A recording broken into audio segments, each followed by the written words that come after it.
에너지 관리 기사 실기 중에서 요번에 동영상이 없어지고 필답형으로만 해가지고 시험 문제가 이제 바뀌었습니다.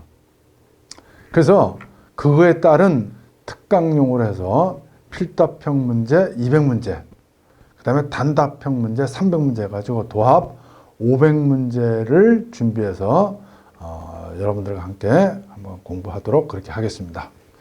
자, 먼저 기존의 필답형 실기 문제는 필답형 플러스 동영상 시험이었습니다. 그렇죠? 동영상 시험 문제인데 이게 결국 뭐로 바뀌었다? 필답형으로 바뀌었다는 얘기입니다. 근데 이 필답형 문제는 기존의 거는 뭐 10문제, 11문제, 12문제 보통 한 요 정도 이렇게 나왔지 않습니까? 동영상 문제는 한 10여 문제 정도 이렇게 나왔고요. 근데 여기 지금 필답형 같은 경우는 지금 이제 한 20여 문제 정도로 출제가 된다고 이렇게 예상이 됩니다. 그렇다면 이걸 준비하는 데 있어 가지고 앞으로 난이도가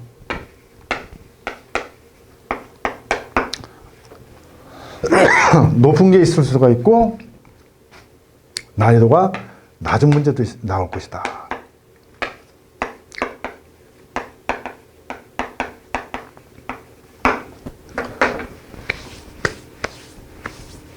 그럼 여러분들이 이제 새로 바뀐 필답형 시험 문제를 준비하는 데 있어서 어떻게 준비해야 되느냐?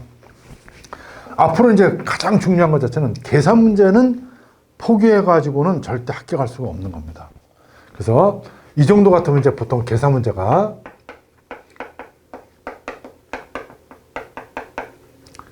한 4-5문제 정도는 아마 나올 겁니다.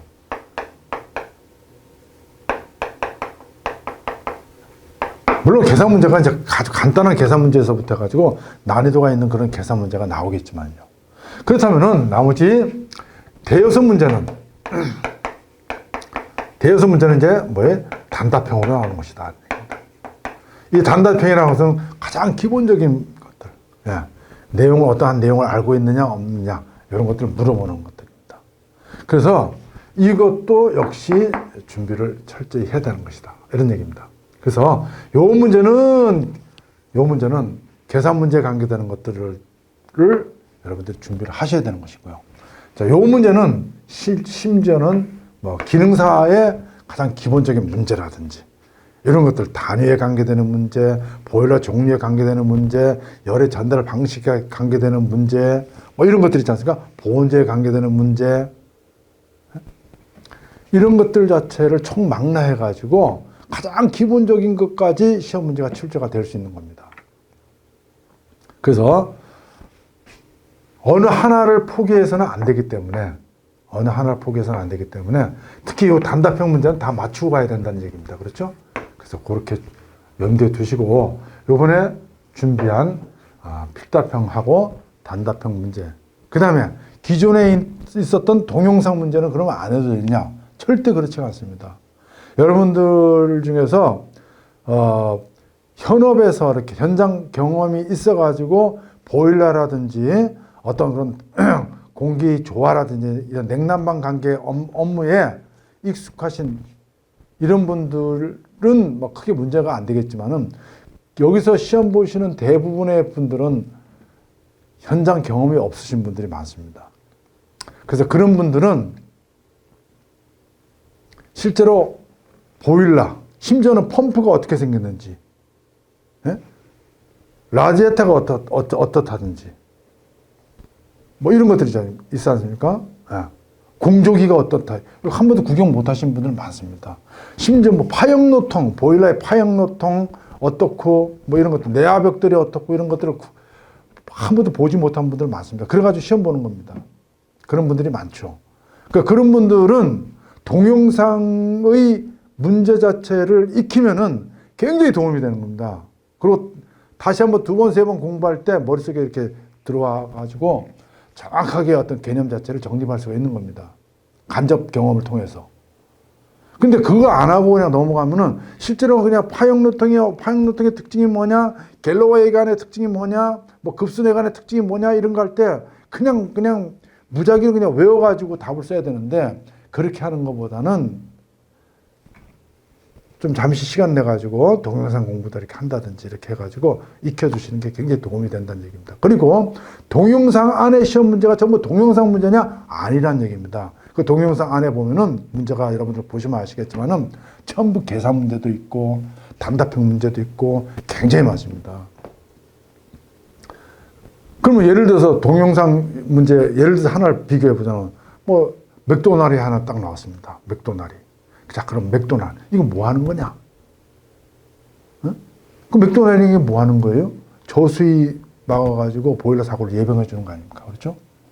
그러면 맥도날이라는 것 자체를 하나 공부하면서 그 밑에 있는 내용, 부수적인 내용 자체는 여러분들이 공부를 해놓으라는 얘기입니다. 이렇게. 내화벽돌도 뭐 딱 나오면서 이 내화벽돌. 전에는 이게 뭐냐? 그럼 내화벽돌이다. 내화벽돌이 갖춰야 될 성질이 뭐냐?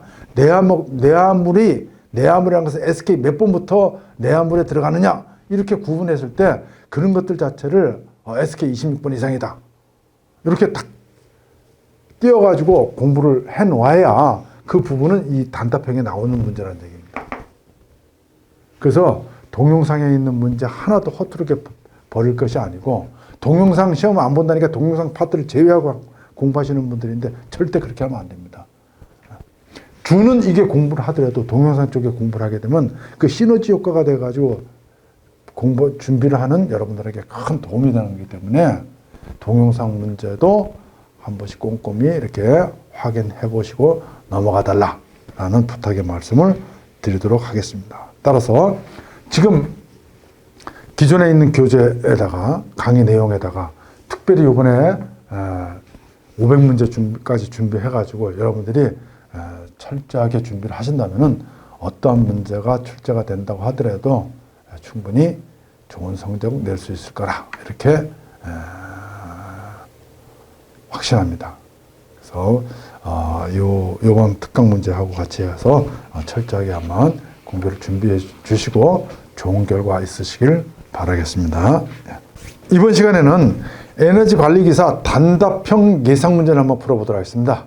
그래서 앞전에 필답형 문제는 전부 계산 문제로 준비를 했다면은 이번에 이제 단답형 문제는 기본적인 어떤 그 지식이라든지 그다음에 어떤 내용 이런 것들을 이론적 내용 같은 거 이런 것들 자체를 뭐 구조라든지 종류라든지 특징이라든지 그다음에 뭐 어떤 이러한 기본적인 개념들 자체를 물어보는 그러한 단답형 문제도 나오기 때문에 그런 것들에 대해서 별도로 또 준비를 한 겁니다. 그래서 요 내용하고 그다음에 앞전에 우리가 교재에 나왔던 그 내용들하고 같이 이렇게 연결해 가지고 한번 공부를 해주시면은 충분히 충분할 수 있지 않을까 이렇게 생각을 합니다. 자, 그래서 한번 문제를 풀어보도록 하겠습니다. 특히 이 단답형 문제는 앞에 필답형이라든지 그동안 쭉 강의했던 그런 내용들은 한 문제도 거의 빼놓지 않고 다 문제를 여러분들에게 풀어드렸습니다. 그렇지만 이거는 계산 문제가 아니고 여기에서 나왔던 이런 내용들은 앞에서 한 번들 대부분 다 공부했던 내용들이기 때문에 여기서 일일이 뭐 이렇게 설명해 가지고 시간을 끄는 것이 아니고 가장 간단한 그런 답에 대한 요약이라든지 이런 정도로 소개해 가면서 해드리고 여러분들이 이러한 내용들을 정리된 답안을 보면서 여러분들 걸로 만들어가는 그런 과정이 필요하다는 거 말씀드리면서요. 특히 이제 접하지 않은 것들은 여기서 충분히 설명을 해가면서 넘어가도록 그렇게 하겠습니다. 자, 1번 탄소 중립이란 무엇인지 설명하시오. 그렇습니다. 자, 여기서 우리가 시험에 이제 이건 다루지 않았던 것들인데 앞으로 언젠가는 한 번은 시험에 나올 수 있는 것들이다 이런 얘기입니다. 탄소 중립. 그래서 탄소 중립이라는 게 뭐냐?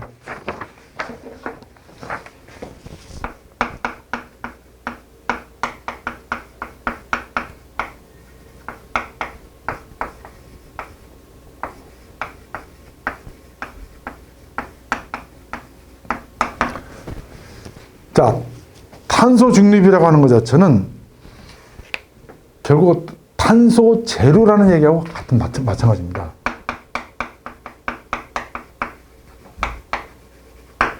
탄소가 0이라는 얘기죠. 그래서 우리가 이 탄소라고 하는 것 자체는 뭡니까? 이산화탄소를 얘기하는 거죠. 지구온난화의 주범이 바로 뭐예요? 이산화탄소입니다.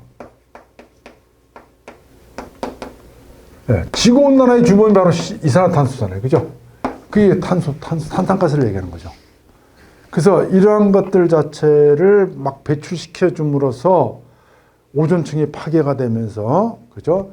저쪽에 아르헨티나라든지 이런 쪽에 맨 처음에 뭐부터 시작했습니까? 뭐, 눈이 없는 동물의 눈이 뭐 실명되는 거, 그 다음에 사람의 피부암이 발생하는 거, 이런 것들 자체가 막 이제 막 발생하기 시작하면서 이제 연구가 시작된 겁니다. 그래서 그러다 보니까, 이게, 이산화탄소 배출을 이대로 놔두면 안 되겠구나. 라고 해가지고 이제 이게 나왔던 내용들입니다. 그죠? 그래서 탄소 중립이라는 것 자체는 탄소를 배출을 억제시킨다는 얘기죠. 근데 결국 뭐예요? 없앨 수는 없지만은 이 배출된 만큼을 어떻게 한다? 흡수한다는 얘기입니다. 그죠? 탄소 가스를 배출한 만큼 흡수한다 이런 얘기입니다. 그래서 이걸 자체를 억제시키는 거죠. 그거에 대해서 우리가 할 수 있는 것들이 뭡니까? 뭐 예를 들어서 자, 나무를 많이 심는다든지, 그죠? 나무를 많이 심으면 뭐예요? 산소가 많이 배출될 거 아닙니까? 그렇죠? 이산화탄소를 흡수하면서. 그 다음에 무슨 재생에너지를 쓴다든지, 그죠? 파력이라든지, 풍력이라든지, 지열이라든지, 그 다음에 무슨 태양광이라든지, 그죠? 태양열이라든지, 그 다음에 조수간만의 차를 이용한 파력이라든지, 이런 것들 있지 않습니까? 이런 것들이라는 것은 뭐예요? 에너지가 무궁무진한 겁니다. 없어지면 또 생기고 또 생기고 하는 것들. 자연을 훼손시키지 않으면서. 이런 것들이죠. 그 다음에 또 그런 능력이 안 되는 사람들은 돈으로 사는 겁니다. 뭐를? 탄소 배출권을.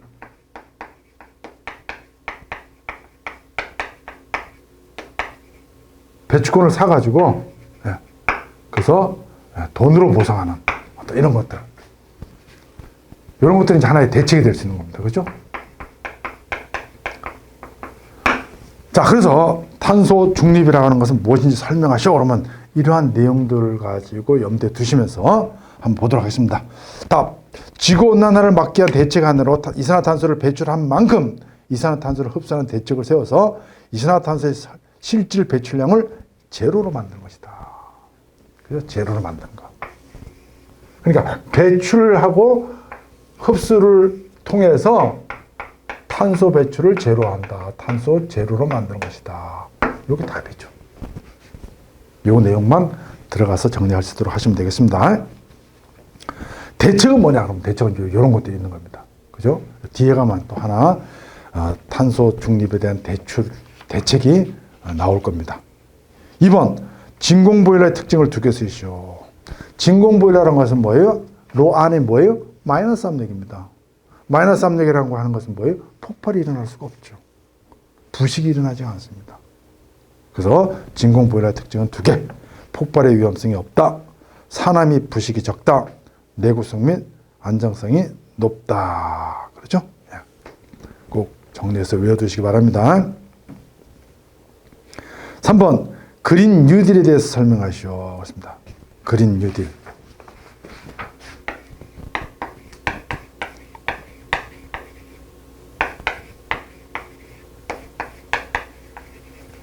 자, 이 그린 뉴딜, 우리 옛날에 루스벨트 대통령이 뉴딜 정책을 썼습니다. 거기서 따온 내용들이죠. 그린이라고 하는 것은 항상 뭡니까? 환경에 관계되는 겁니다. 그렇죠? 환경에 관계되는 것. 그래서 이거는 그린 뉴딜이라는 것은 환경과 사람이 주축이 되는, 그죠? 환경과 사람이 중심이 되는 그러한 발전을 얘기하는데 결국은 뭐예요? 저탄소 경제 구조다. 이게 중심이 되면서 저탄소 경제 구조다.